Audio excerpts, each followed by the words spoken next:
last quarter's vodcast, I remarked that the market environment had been challenging. Well, the past quarter, the final 3 months of 2018, brought with them an acceleration of negative sentiment in the equity market and, as a result, greater volatility. In the final quarter of 2018, sentiment well and truly turned from exuberance to despair. Markets started 2018 with a surge in January, but by the fourth quarter, the Goldilocks environment of 2017, not too hot, not too cold, was well and truly buried.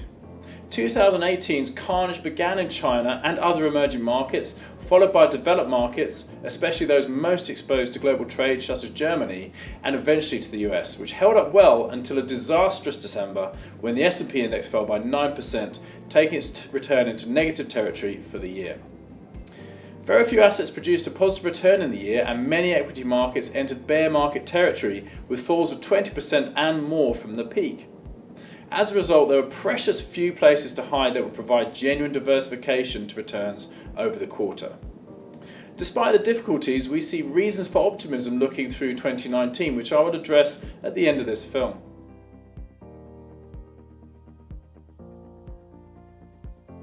The managed solutions target returns in excess of global cash rates, and the funds therefore fell behind their targets in the fourth quarter and for the year. While we target long-term returns in excess of cash, these strategies invest in the markets and therefore cannot be totally immunised from market moves. Looking further out, 2 and 3 years, the funds have still delivered reasonable returns net of fees, approximately 2%, 4% and 6% per annum for cautious, managed and growth respectively. Our underweight allocation to fixed income detracted from performance in the fourth quarter, in particular government bonds, which added in the order of 2% in dollar terms, significantly outperforming our preferred areas of the market. Credit fell by 0.8%, short duration high yield fell by 2.9%, and dollar-denominated emerging market bonds lost 0.7%.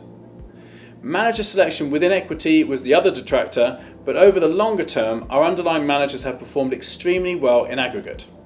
The fund's gold position, up 7%, and cash allocations did what they're expected to during a risk-off period and were therefore positive contributors to performance. Active equity managers found it very difficult in the fourth quarter, and both momentum and value managers underperformed over the period. Quality, as expected due to its defensive positioning, was the only style to outperform in quarter four. Unfortunately, this was not enough to offset the underperformance from growth and value managers. Momentum managers gave back some of their strong performance in the previous few quarters, and this was driven by information technology and consumer discretionary stocks.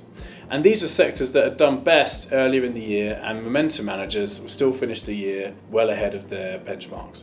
Value continued to struggle in quarter four as their portfolios are more sensitive to the economic cycle. The main detractors were stock selection as well as sector allocation in energy, financials and information technology.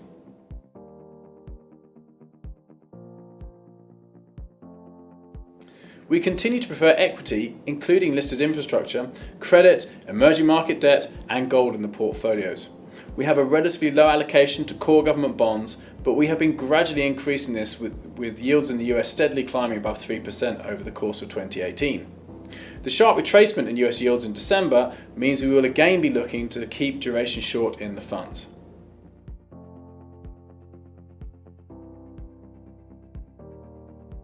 We added Sequoia, a listed infrastructure investment fund, to the cautious and managed funds at the start of October. We've been seeking floating rate exposure for a while, and we felt that the yield, close to 8% in sterling terms and still higher when hedged into dollars, was good compensation for the risks.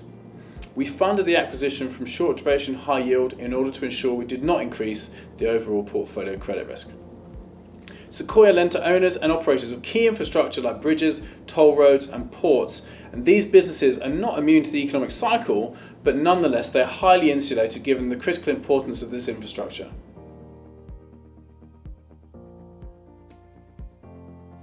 Following the most difficult year and sharpest falls in the market since the financial crisis, risk aversion among investors is high and uncertainties abound.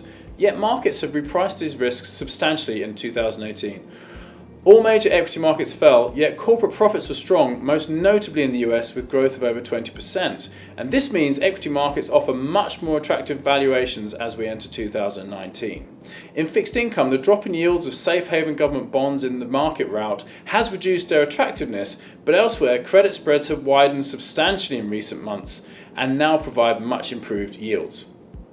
It's easy for the positives to be overlooked in tough market conditions. There are few, if any, signs of capacity shortages, overheating, or sharply rising inflation that would trigger sudden and unexpected tightening of policy and presage a recession. It would appear to us, then, that markets have discounted more of the risks than it warranted.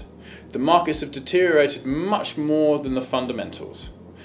This presents a good opportunity to increase exposure to risk assets in portfolios, in equities, as well as both investment grade and high yield corporate bonds.